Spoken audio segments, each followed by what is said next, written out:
అందరికీ నమస్కారం. European Telugu diaspora ప్రోగ్రాంకి ప్రతి ఒక్కరికి కూడా స్వాగతం.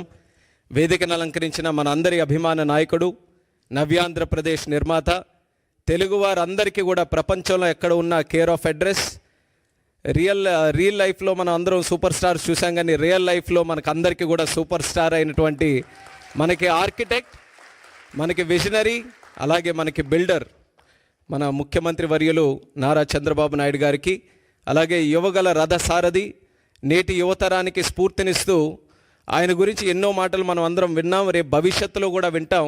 అన్నిటికంటే ఆయన తాలూకా వ్యక్తిత్వం ఒక్క మాటలో చెప్పాలనంటే, ఆయన మంగళగిరిలో ఓడిపోయిన తర్వాత ఎంతోమంది ఎన్నో సలహాలు ఇచ్చారు. మీరు ఎక్కడైనా కొంచెం సామాన్యమైన తెలుగుదేశం పార్టీకి అనుకూలంగా ఉండే కాన్స్టిట్యున్సీ తీసుకోండి, ఒకే ఒక్క మాట చెప్పాడు, ఎక్కడ ఓడిపోయాను అక్కడే గెలిచి చూపిస్తారు, ఎన్నిసార్లు అయినా సరే ఇక్కడే పోటీ చేస్తున్నారు.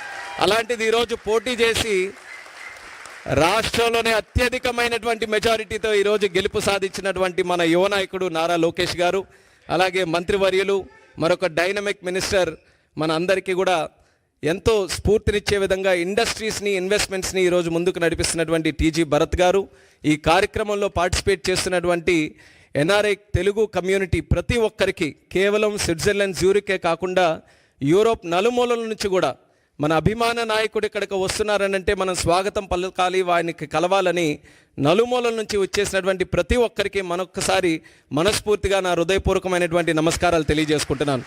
మీకు చంద్రబాబు నాయుడు గారిని చూసిన తర్వాత మీ అందరికీ ఎంత ఆనందంగా ఉందో, నాకు ప్రత్యేకంగా మిమ్మల్ని అందరినీ చూసిన తర్వాత మరింత ఆనందం కలుగుతుంది. తెలుగువారు ఇంతమంది ఇక్కడ అందరూ కూడా ఉన్నారా? అంత సామాన్యమైనటువంటి విషయం కాదు. మన సొంత రాష్ట్రాన్ని వదిలేసి మనకి ఎన్నో కష్టాలను ఎదుర్కొని, కుటుంబాన్ని దూరం పెట్టుకొని అక్కడికి వెళ్ళిన తర్వాత భాష తెలియకపోయినా, వాతావరణం పడకపోయినా, మరి ఎన్నో కష్టాలు అనుభవించి ఈరోజు మీకంటూ ఒక ప్రత్యేకమైనటువంటి స్థానం, ఒక గౌరవం, ఒక భవిష్యత్తు సంపాదించుకున్నారనంటే నిజంగా మీ అందరి ఆ యొక్క కెపాసిటీకి, కేపబిలిటీ, కమిట్మెంట్ కూడా మరొకసారి ఈ వేదిక ద్వారా మన తెలుగు కమ్యూనిటీ అందరూ కూడా ఇది సాధించుకొని ఇక్కడ ఉంటున్నటువంటి ప్రతి ఒక్కరికి నా తాలూకా అభినందనలు మిమ్మల్ని అందరినీ కూడా చూసి తెలియజేసుకుంటున్నాను.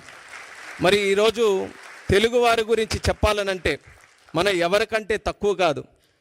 ఆవకాయ అయినా, ఐటీ అయినా, గోదావరి అయినా, గ్లోబలైజేషన్ అయినా,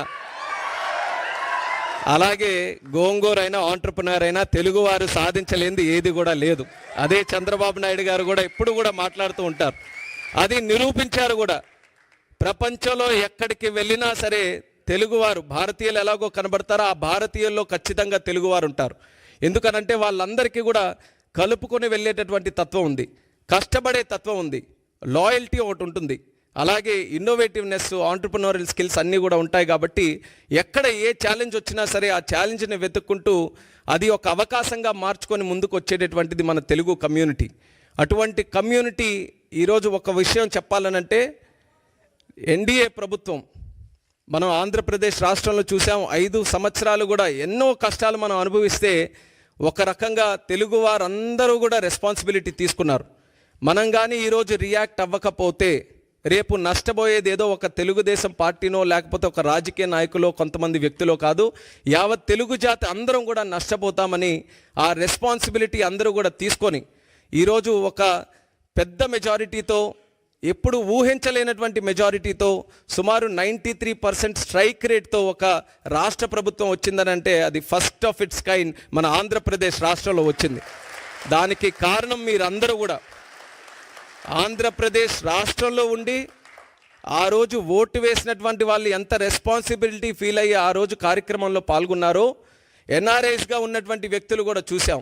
ఎన్నో మల్టిపుల్ ప్లాట్ఫామ్స్లో వాళ్ళు ప్రత్యేకంగా రాష్ట్రం వచ్చినప్పుడు కానీ, సోషల్ మీడియా ద్వారా కానీ, ఫోన్ల ద్వారా కానీ, లేకపోతే వాళ్ళ కంట్రీలో ఉన్నప్పుడు వాళ్ళు అనేక కార్యక్రమాలు చేసి కానీ వాళ్ళందరూ కూడా రెస్పాన్సిబిలిటీ ఫీల్ అయ్యి మీరందరూ కూడా అందులో పార్టిసిపేటివ్గా ఆ ఎలక్షన్స్లో పాల్గొన్నారు. కాబట్టే హిస్టారిక్ మెజారిటీ మన రాష్ట్రంలో చూసాం.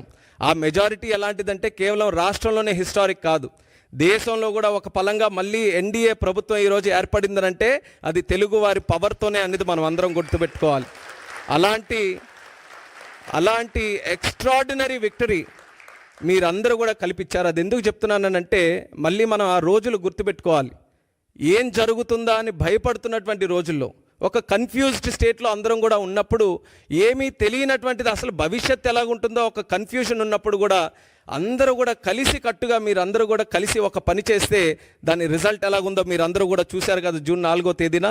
అది మన అందరికీ కూడా స్ఫూర్తి. రేపు కూడా మనం ఏదైనా ఒక లక్ష్యం మనం సాధించాలనంటే మనం చేయాల్సిందంతా అందరం కూడా ఐకమత్యంగా కలిసికట్టుగా లక్ష్యం వైపు చేస్తే అది ఎంత పెద్ద కష్టమైనటువంటి పని అయినా సరే అది ఖచ్చితంగా సాధించగలమనేది మొన్న జరిగినటువంటి ఎలక్షన్స్ ఆ రిజల్టే మనందరికీ కూడా ఒక ఇన్స్పిరేషన్ అనేది కూడా ఈ సందర్భంగా తెలియజేస్తున్నాను.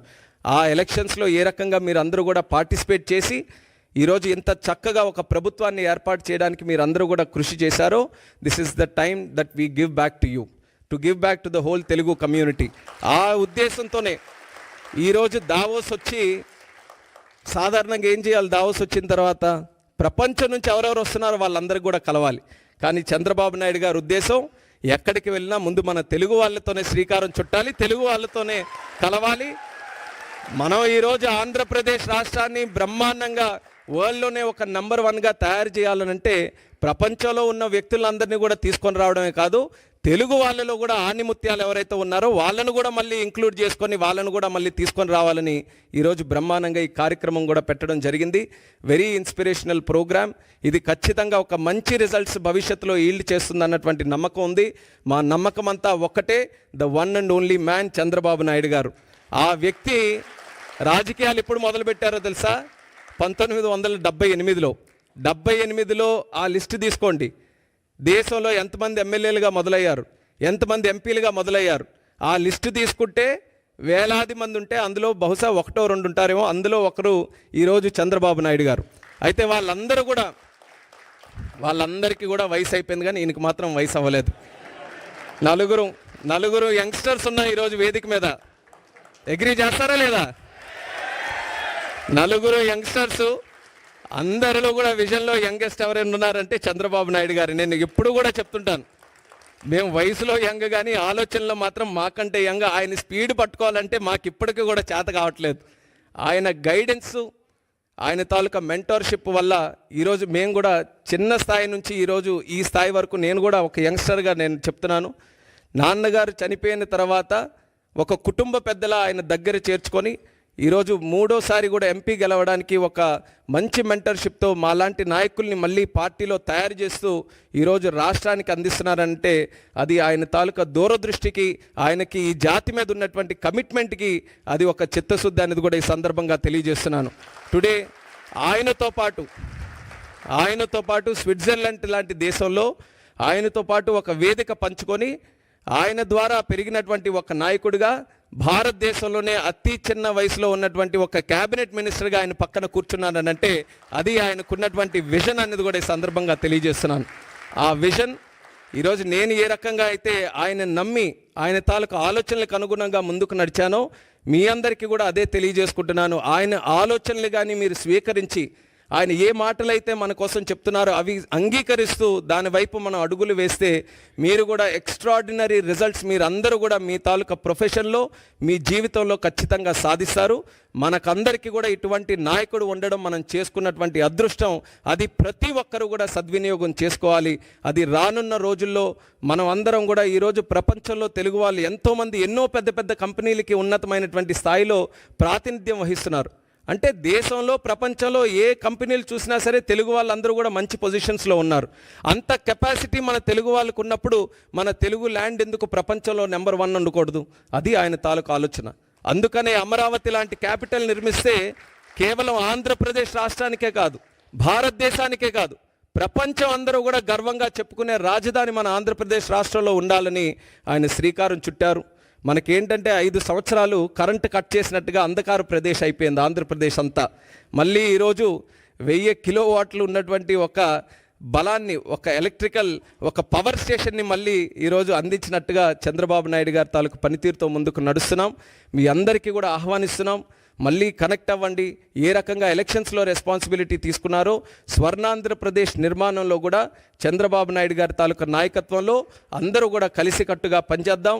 మీతో పాటు ఒక తెలుగు వ్యక్తిగా అందరం కూడా కలిసి తిరిగి మన జాతికి, మన ప్రాంతానికి, మన రాష్ట్రానికి మంచి చేసే విధంగా అందరం కూడా కాంట్రిబ్యూట్ చేద్దామని తెలియజేసుకుంటూ, సివిల్ ఏవియేషన్ మినిస్టర్గా ఉన్నాను కాబట్టి ఆ 2 విషయాలు చెప్పకపోతే మీరు కూడా మళ్ళీ నన్ను పట్టుకుంటారు. మీరందరూ కూడా దేశం అంతా తిరుగుతున్నారు, ప్రపంచం అంతా తిరుగుతున్నారు, మళ్ళీ మీకు కనెక్ట్ చేసే బాధ్యత నాదే.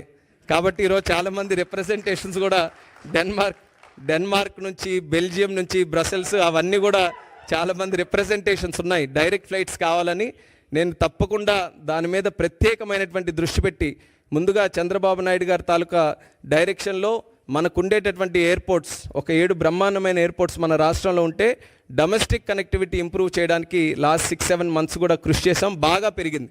ఒక ఎగ్జాంపుల్ నేను ఇవ్వాలంటే సార్ కూడా అదే చెప్పాం. డిసెంబర్ 2023లో విజయవాడ ఎయిర్పోర్ట్ నుంచి సుమారు 98,000 ప్యాసింజర్స్ ఫ్లై అయితే మళ్ళీ 1 ఇయర్ తర్వాత డిసెంబర్ 2024 ఆయన చీఫ్ మినిస్టర్ అయిన తర్వాత సుమారు 1,45,000 మంది పెరిగారు. అంటే 45% వరకు కూడా ఇంక్రీజ్ అయింది. అలా ఎయిర్ ట్రావెల్ కూడా ఈరోజు రాష్ట్రంలో పెరుగుతూ వస్తుంది.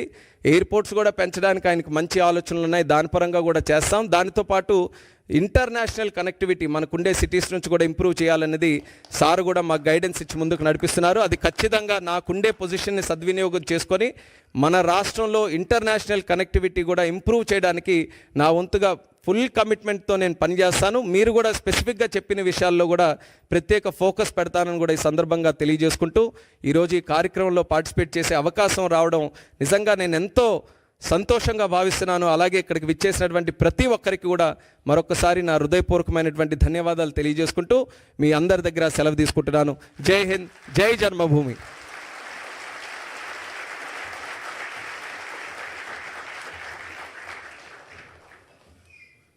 ఆయన మాట్లాడుతుంటే ఎవరికి చేతులు